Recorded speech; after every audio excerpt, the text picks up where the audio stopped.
সরকারি প্রতিহিংসার বিরুদ্ধে প্রতিবাদের জমায়েত। এই সরকারি প্রতিহিংসাকে কিভাবে দেখছেন বিষয়টাকে? কেরিয়ারে এফেক্ট হবে কি হবে না এই বিষয়ে কিভাবে দেখছেন বিষয়টা? নমস্কার। দেখুন, ১ম কথা হলো আমরা যে ৩ জনকে আপনার এভাবে ট্রান্সফার কাউন্সেলিং অমান্য করে করা হয়েছে, ৩ জনেই কিন্তু ভবিষ্যতের কেরিয়ার কি হবে, ভবিষ্যতে কোথায় কি করব হেনা-তেনা এই ব্যাপারগুলো অত বেশি না ভেবেই কিন্তু এই মুভমেন্টে সামনের সারি বলা খুব একটা একদম। ভুল হবে না ছিলাম। যেটা আমাদের এখানে প্রশ্ন দেখুন, যে কাজে আমরা নেমেছি বা মাঠে নেমেছি সেই কাজটা ছিল যে স্বচ্ছতা কিভাবে ফিরিয়ে আনা যায়।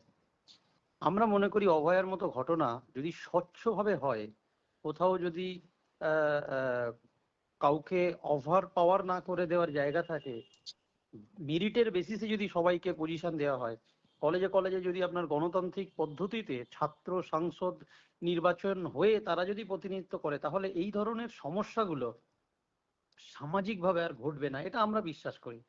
সেই জায়গা থেকে আমাদের ৩ জনকে যে পোস্টিং দেওয়া হয়েছিল, এটা আপনারা দেখবেন যে মেরিট বেসড কাউন্সেলিং যেটা, সেটাকে অমান্য করা হয়েছে। প্রায় ১৬০০ জনের মধ্যে শুধুমাত্র আমাদের ৩ জনকেই মেরিট বেসড কাউন্সেলিং এর যে চয়েস সেটাকে অমান্য করে অন্য জায়গায় দেওয়া হয়েছে। আমরা ইতিমধ্যেই জানিয়ে দিয়েছি যে আমাদের কোথাও চিকিৎসা করতে যেতে অসুবিধা নেই, কিন্তু এই মেরিট বেসড কাউন্সেলিংটা যদি অগ্রাহ্য করার এই যে প্রবণতা বা এই যে ক্ষমতা দেখানো, এই জায়গাটা যদি এস্টাবলিশ হয়ে যায়, তাহলে ভবিষ্যতে আপনার আমার বাড়ির ছেলে মেয়েরা যারা ইঞ্জিনিয়ারিং কলেজে ভর্তি হবে, যারা মেডিকেল কলেজে ভর্তি হবে, যারা অন্য কোনো কলেজে ভর্তি হবে, যারা ল কলেজে ভর্তি হবে, তখন কিন্তু কাউন্সেলিং এর ভিত্তিতে তাদের যে যোগ্যতা অনুযায়ী যে কলেজগুলো পাবে, সেগুলো নাও দিতে পারে। সরকার চাইলে যেখানে সেখানে পাঠিয়ে দিতে পারে, এই জিনিসটা এস্টাবলিশড হবে। এই যে সরকারি প্রতিহিংসা এর আগেও তো আমরা দেখেছি যে আপনার বাড়িতে পুলিশ গেছে। আপনি সাধারণ আপনার বাড়িতে বাবা-মা রয়েছে সেই সময় পুলিশ গিয়ে রেড করছে বা এইভাবে যে একটা সোশ্যালি হ্যারাস করা এই বিষয়টাকে কিভাবে দেখছেন? দেখুন, এটা এটা যে হবে, এটা যে হচ্ছে, এটা এটা এক্সপেক্টেড। কিন্তু আমরা এটার আরেকটু উপরে গিয়ে ভাবছি। জানি না সবাই এটা বুঝবে কিনা। এটা এক ধরনের কাউন্সেলিং যেখানে মেধার ভিত্তিতে আপনি আপনার যোগ্যতা অনুযায়ী আপনি জায়গা চয়েস করার স্বাধীনতা পান। সেই স্বাধীনতা বা সেই চয়েস করার যে স্বাধীনতা, সেই যে খর্ব করার এই ব্যাপারে আসছে। আর আগের যে প্রতিহিংসার ব্যাপার বললেন, প্রতিহিংসার ব্যাপারে যেটা বললেন, হুম। দেখুন এটা তো আমরা আমরা হয়তো সেদিক দিয়ে একটু পরিচিত মুখ বলেই মানুষ জানতে পারছে। আপনি যদি গ্রামগঞ্জে এবং প্রত্যেকটা জায়গায় দেখেন, তাহলে দেখবেন এই ধরনের প্ল্যান্ড প্রতিহিংসা করে মানুষের যে অধিকার, মানুষের যে বলার ভাষা, সেগুলো কেড়ে নেওয়ার প্রচেষ্টা চলছে। এবং সেটা হতে হতে এমন একটা লেভেলে পৌঁছে গেছে, আপনি ভাবুন যে একজন থানার আইসি, যিনি একজন বড় মাপের অফিসার, তাকেও পর্যন্ত রাজনৈতিক নেতারা গালাগাল এবং সেটার অস্ত্র হিসেবে তার বাড়ির ফ্যামিলির মা বউ এগুলোকে ইউজ করছে। এগুলো একটা রাগের রিফ্লেকশন, একটা প্রতিহিংসার রিফ্লেকশন। এবার এটা যদি বিশ্লেষণ করতে হয় ঘন্টার পর ঘন্টা লেগে যাবে।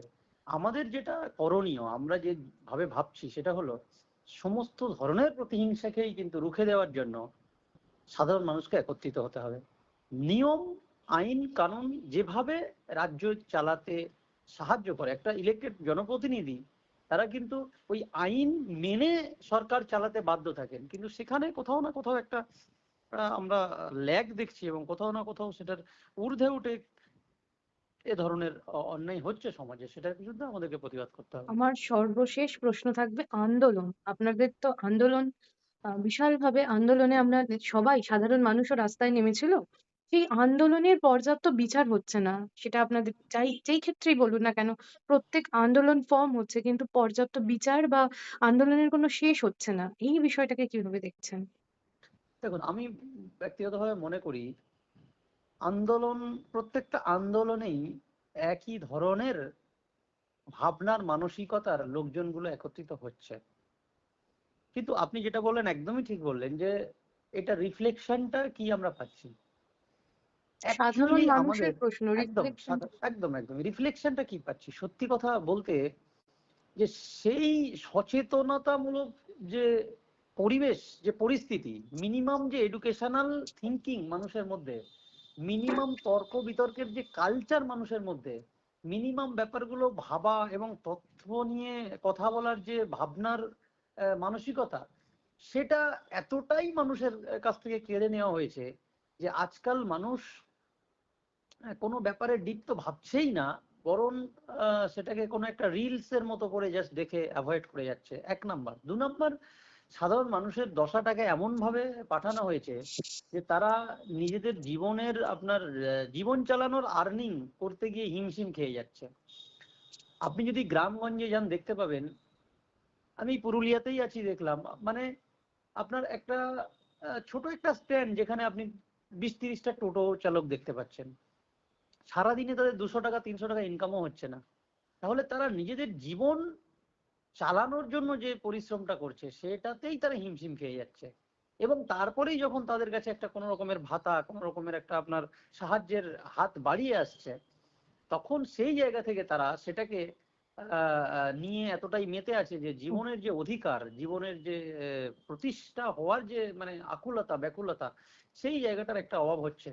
এবং তার সঙ্গে যারা সমাজকে পরিবর্তন করার মতো ক্ষমতা রাখে, সামাজিকভাবে একদম নিম্ন স্তর থেকে উচ্চ স্তর পর্যন্ত, তাদেরও একটা সদিচ্ছার অভাব দেখা গেছে। আমরা দেখেছিলাম অনেক যে তথাকথিত যাদের বলে বুদ্ধিজীবী, তারা কিন্তু এখন তারাও ওই মানে প্রায় ভাতাজীবীর মতো একটা জায়গায়